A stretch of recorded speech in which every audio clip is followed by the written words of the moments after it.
Bonjour et bienvenue dans notre émission consacrée aux films qu'on a vus pendant le mois, donc les films du mois. C'est pratique dans le titre. Alors Marie, dis-moi, qu'est-ce que tu penses du cinéma en général ? C'est sympa, on voit pas grand chose dans la salle parce qu'ils éteignent les lumières, mais c'est très sympa, on passe un bon moment, c'est convivial. Est-ce que tu pourrais dire que c'est une expérience sociale Ah bah oui, finalement, d'aller au il y en a cinéma qui parlent, il y a des enfants qui donnent des coups de pied dans les fauteuils, il y a des gens qui parlent, qui arrivent 20 minutes en retard dans le film. Ouais, c'est ça. Sympa. Mais qu'est-ce que vous foutez ? Bah, en fait, on fait votre émission parce que je trouve qu'on vous incarne mieux que Ouais. vous incarnez vous-même. En fait. Moi, en Marie, je dégage quelque chose, quoi. Enfin, Ouais, tu dégages, ouais. Ah oui, bon, bah, on se casse.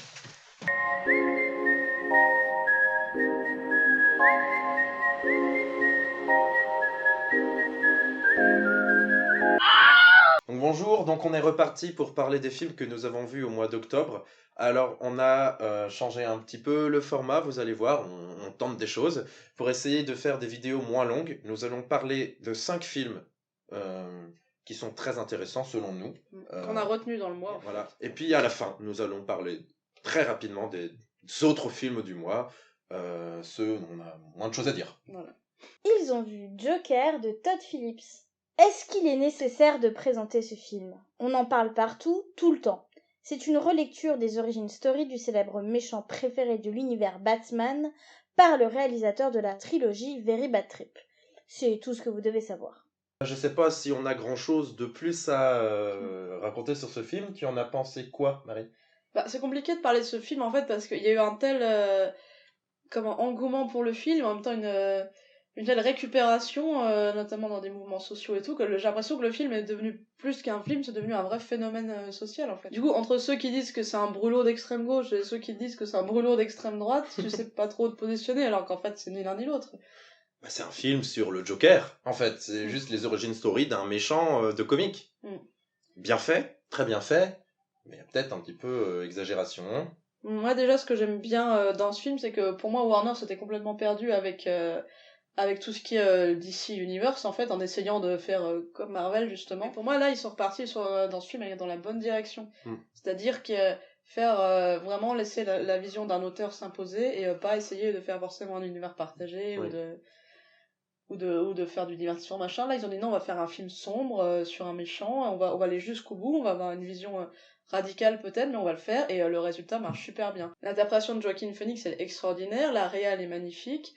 La musique, l'éclairage, les plans, enfin c'est une grande réussite déjà. Ça pour moi c'est clair que c'est un film que je reverrai, je pense avec plaisir même. Bah d'ailleurs le président de la Warner a expliqué qu'il avait compris qu'il ne pouvait pas jouer sur le même terrain que Marvel, que le Marvel Studios. Et donc du coup ils ont décidé d'aller là où Marvel n'était pas, c'est-à-dire proposer des films d'auteur, avec une vision d'auteur, qui joue vraiment bien avec ce qu'on connaît et ce qu'on attend de l'univers Batman. Tout le monde a des connaissances sur Batman, sur le Joker, sur les parents de Bruce Wayne qui meurent, etc., etc. Et donc du coup, le film joue sur le fait qu'on va attendre de lui de voir l'explication de la mort des parents et sur la relation entre le Joker et Bruce Wayne. Et donc c'est assez intelligent. Beaucoup ont pensé que le film faisait l'apologie de la violence et présentait le Joker comme un héros. Pour moi, le film ne présente absolument pas le comportement d'Arthur Fleck comme à suivre. Non, c'est quelqu'un qui harcèle les femmes, qui fait preuve de violence. Le film explique plutôt, selon moi, que si le système ne fait pas attention, des gens fragiles psychologiquement pourront provoquer des incidents, finalement. Mais parce qu'il y a évidemment il y a quand même, je pense, un message politique dans le film. Parce que oui, le film est politique. Le film parle pas mal de lutte des classes et c'est pas anodin, à mon avis, d'avoir mis les manifestants qui se peinturlurent comme le Joker, notamment. Mais en même temps, le film valide pas forcément les actes de violence. Bon, on a viré Marion et Thomas, mais ils ont vu le film et je suis persuadé qu'ils ont aussi des choses intéressantes à dire. Mon avis est pas très original, mais j'ai trouvé ce film sublime. Je trouve que l'interprétation de Joaquin Phoenix est bluffante. Le traitement du personnage est très bien fait. On est vraiment dans sa folie. On suit vraiment toutes les étapes qui font que il devient le Joker qu'on connaît. Et puis, non, la réalisation est très bien. Après, je pense qu'il faut un peu se calmer sur l'engouement autour du film. Il faut savoir l'apprécier par soi-même plutôt que par les avis qu'on lit partout. Personnellement, je trouve qu'on parle de chef-d'œuvre, c'est juste un très bon film. Il y a quelques moments où pendant le film, j'avais tout le long un peu peur que Joaquin Phoenix passe la barre entre le jeu d'acteur surpuissant et le ridicule j'en fais trop. Et il l'a pas dépassé, enfin en tout cas pas selon mes critères, parce que ça c'est très subjectif. Et non, c'est un très bon film, on passe un bon moment, c'est l'important. C'est vraiment très différent et c'est ce qui m'a plu, c'est ce côté très différent de ce que DC a fait jusqu'à maintenant. Ils ont vu Papicha de Mounia Medour. Changement d'ambiance pour ce film qui nous présente une bande d'amis voulant monter un défilé de mode dans les années 90, en Algérie, alors que les islamistes prennent de plus en plus de pouvoir dans le pays. Papicha, c'est un mot algérien désignant des femmes bien habillées. C'est un film dont on a beaucoup moins parlé que Joker, mais qui est un film très intéressant aussi, avec un message politique fort, avec des scènes très dures émotionnellement, avec une très belle mise en scène aussi, Oui. j'ai trouvé. C'est pour une réalisatrice qui débute en plus, je crois, non ? Il me semble que c'est son premier film, et c'est effectivement incroyable. Moi, c'est un de mes coups de cœur du mois, ce film. Si vous avez l'occasion de le voir, allez le voir. Après, je pense qu'on n'a pas grand-chose à dire, en fait, parce que le film parle de lui-même. Je trouve qu'il montre très bien la jeunesse. Une jeunesse qui a envie de s'exprimer, de s'amuser, de rire, de jouer, de jouir de liberté ou d'autres choses. Et finalement, il est fort. Les prestations des actrices principales sont épatantes et elles sont lumineuses. Les actrices sont lumineuses et c'est vraiment sublimé par la mise en scène qui est toujours forte et toujours très pertinente. Puis c'est intelligent d'avoir pris ça sous l'angle d'un défilé de mode parce que ça montre quand même dans les petites choses du quotidien, même un truc aussi anodin que s'habiller finalement. Laquelle de nos libertés peut être remise en question, même le simple fait de porter des vêtements, et rien que ce qui peut paraître un truc assez frivole, finalement le fait de s'habiller ça peut devenir quelque chose de très important. Et c'est un film très dur, hein, oui, bien sûr. Moi j'étais pas on n'était pas forcément bien en sortant. Hein. C'est sans concession, ça montre toute la brutalité du régime, et ça t'en ressort très très ému. Ah, donc allez voir Papicha. S'il est encore en salle chez vous. Un gros coup de cœur, Papicha. Ils ont vu Chambre 212 de Christophe Honoré. Paris. La fille de Catherine Deneuve et de Marcello Mastroianni trompe Benjamin Biolay. Alors qu'elle s'exile dans une chambre d'hôtel en face de chez eux, le Benjamin Biolay du début de leur idylle, qui est en fait Vincent Lacoste, arrive et décide d'envoyer Camille Cotin, son amour d'adolescence, chez le vieux Benjamin Biolay. Comment ça, ce résumé n'est pas clair du tout ? Marie ne voulait pas le voir, je lui ai dit allez, on donne sa chance à Christophe Honoré, nous n'avons jamais vu film de ce réalisateur, on saura si ce réalisateur est pour nous ou pas. Il est pour nous ? Pourquoi je t'écoute, moi ? Pourquoi je vais voir des trucs comme ça ? Par où commencer ? Il y a tellement de trucs à dire. Alors, c'est parisien. Parisien dans le sens péjoratif. C'est pas toujours le cas, hein. Nous avons nous-mêmes de très bons amis parisiens, mais...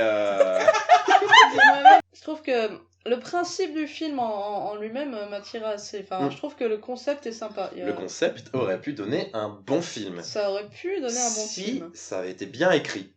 C'est ça. Pour moi, c'est surtout un problème d'écriture et un petit peu d'interprétation aussi. Oui, mais l'interprétation, c'est aussi parce que l'écriture est bancale. Ça se veut très intelligent. Ça se veut proche d'un Blier. D'ailleurs, à la fin du film, on voit merci à Bertrand Blier, décrit dans le générique. C'est carrément un film que Blier aurait pu faire il y a 10 ans. Ouais, enfin, je trouve que Blier a plus de talent, en fait, pour nous présenter des univers assez différents, un petit peu dérangeants, malsains. Là, c'est un ennui assez conséquent, et pourtant, il se passe plein de choses. Ça part un peu dans tous les sens, ça va pas vraiment quelque part, en fait. Le film veut faire passer des messages, notamment, il essaye d'être féministe. J'ai bien dit essaye, parce que pour moi, c'est pas réussi. Et on voit vraiment là que c'est un homme qui a écrit. Benjamin Biolay joue très très mal. Mais ce qui joue pas, ne joue pas. Il n'articule pas. Les 2/3 de ses phrases, on comprenait pas ce qu'il disait. C'est-à-dire que t'avais la scène du film, et on était là.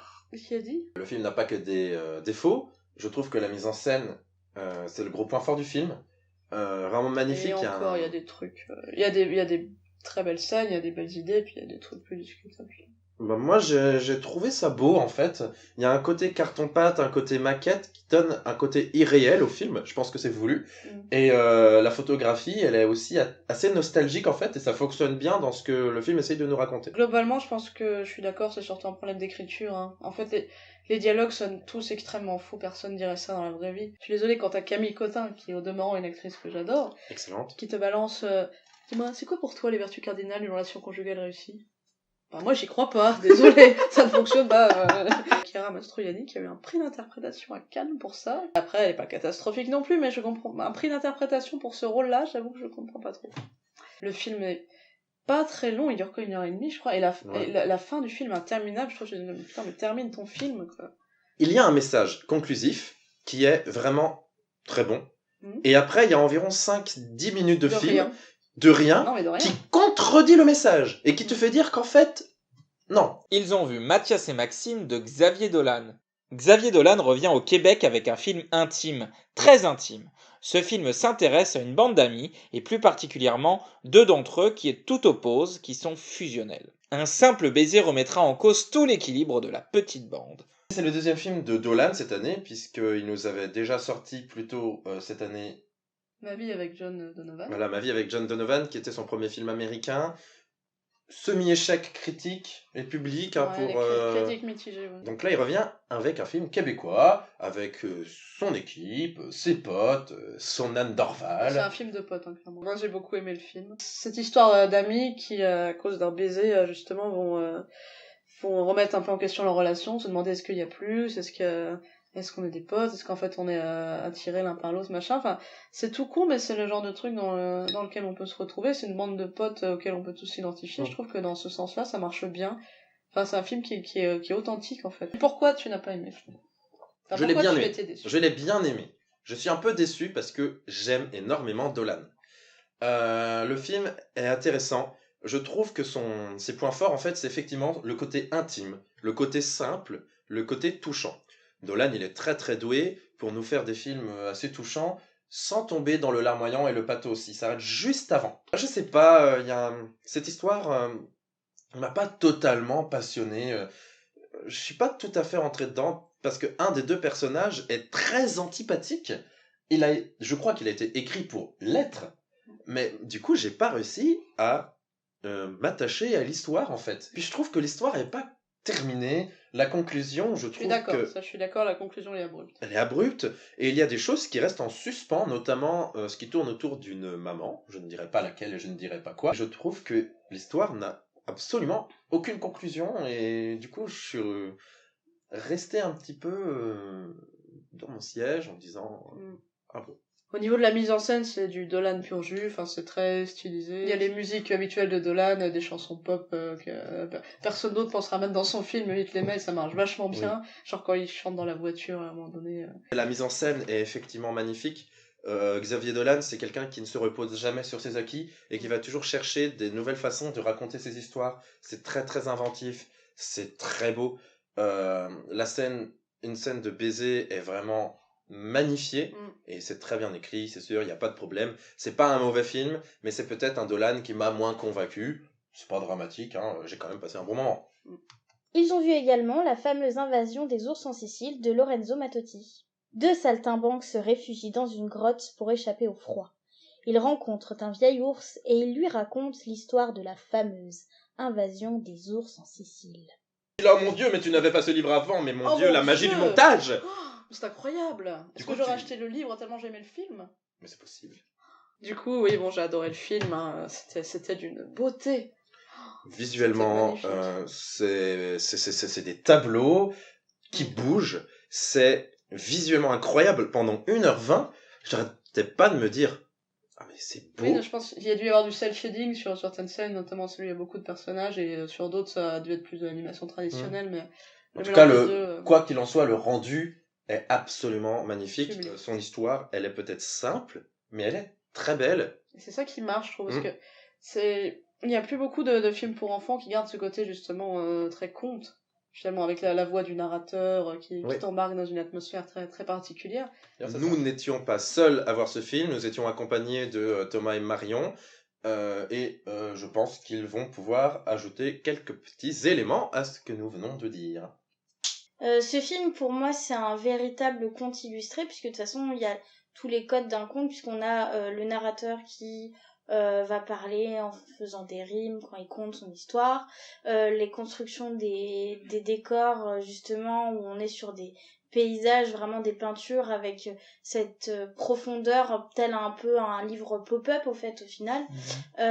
Donc c'est un film qui est vraiment magnifique, qui plaît aussi bien aux petits comme aux grands. L'évolution des personnages est sympa, il y a des choses qu'on devine très rapidement, mais ça n'empêche que c'est un film où vraiment on passe un bon moment devant, et l'histoire est vraiment bien racontée. Personnellement, j'ai trouvé le film vraiment génial, et normalement, je déteste ce type de film d'animation. Mais là, j'ai été complètement bluffé. Les personnages sont tellement forts, tellement attachants, tellement bien écrits que ça fonctionne tout le long. Il y a des choses effectivement qu'on devine, d'autres pas, et même un personnage auquel je me suis, sans dire qui m'a attaché au début, m'a beaucoup déçu, un autre non. Donc ça montre vraiment c'est vraiment bien construit. L'histoire est superbe. Faut pas oublier la musique aussi, que j'ai trouvé La musique est très belle. très bien. Et franchement, j'ai passé un moment extraordinaire. Et il y a rien à dire, si faut y aller en fait. C'est juste, faut le voir, faut l'acheter, faut. Voilà, faut. Ils ont vu Jiminy Man de Ang Lee. Et comme bien l'autre, je ne m'attendais à rien et je suis quand même déçue. Ang Lee est un réalisateur que j'adore, mais en l'occurrence, pour moi, il s'est un peu viandé. À part la révolution technique du je ne sais plus combien d'images par seconde qu'on n'a pas pu avoir parce qu'il n'y a que 3 salles à Paris qui le font, le film est un film d'action totalement classique et pas inventif du tout, avec Will Smith en pilote automatique, pas grand intérêt donc. Ils ont vu Banlieusard de Kerry James et Leila Si. C'est un film finalement assez classique sur la banlieue, c'est très bien fait. Il y a des plans très beaux, d'autres qui sont beaucoup moins beaux. Le vrai problème du film, en fait, c'est l'écriture. Kerry James, c'est son premier film, et donc il écrit un petit peu comme il aurait écrit une chanson de rap. Du coup, c'est trop écrit, et du coup, les interprétations surjouent les choses. Mais c'est pas inintéressant, regardez-le. Ils ont vu 5 est le numéro parfait de Igort. À la base, le réalisateur de ce film est auteur de bande dessinée, il a adapté ici sa propre bande dessinée. Et ça se ressent beaucoup. Le film notamment est découpé en chapitres, et chaque chapitre a même sa petite scénette d'illustration, comme le serait finalement une BD. Après, le point positif, c'est que comme souvent, quand un dessinateur passe derrière la caméra, l'esthétique est vachement soignée. C'est globalement un des plus beaux films que j'ai pu voir cette année. Malheureusement, c'est au service d'une histoire policière de mafieux ultra classique, j'ai l'impression d'avoir déjà vu ça 1000 fois, et je me suis un peu ennuyée. Ils ont vu Pour Sama de Wad Al-Kateb et Edward Watts. Plus qu'un documentaire, c'est vraiment un témoignage d'une personne qui a vécu avec son mari, avec son enfant, la guerre en Syrie. On en sort complètement chamboulé, retourné. C'est très très dur, très difficile, mais vraiment un film que je trouve important, qu'il faut voir si on en a l'occasion. Et bien voilà, c'est fini, c'était notre avis et ceux de Marie et Flavien sur les films du mois d'octobre. Vous retrouverez, comme à votre habitude, Marie et Flavien pour les films du mois de novembre, début décembre. Et pour ceux que ça intéresse, moi je bois du thé Lipton Ice Tea, et Marion... Et ben moi je bois du chocolat chaud parce que j'aime pas le thé. Au revoir, n'hésitez pas à vous abonner, à laisser la cloche, ça ne veut rien dire, et on se dit à bientôt.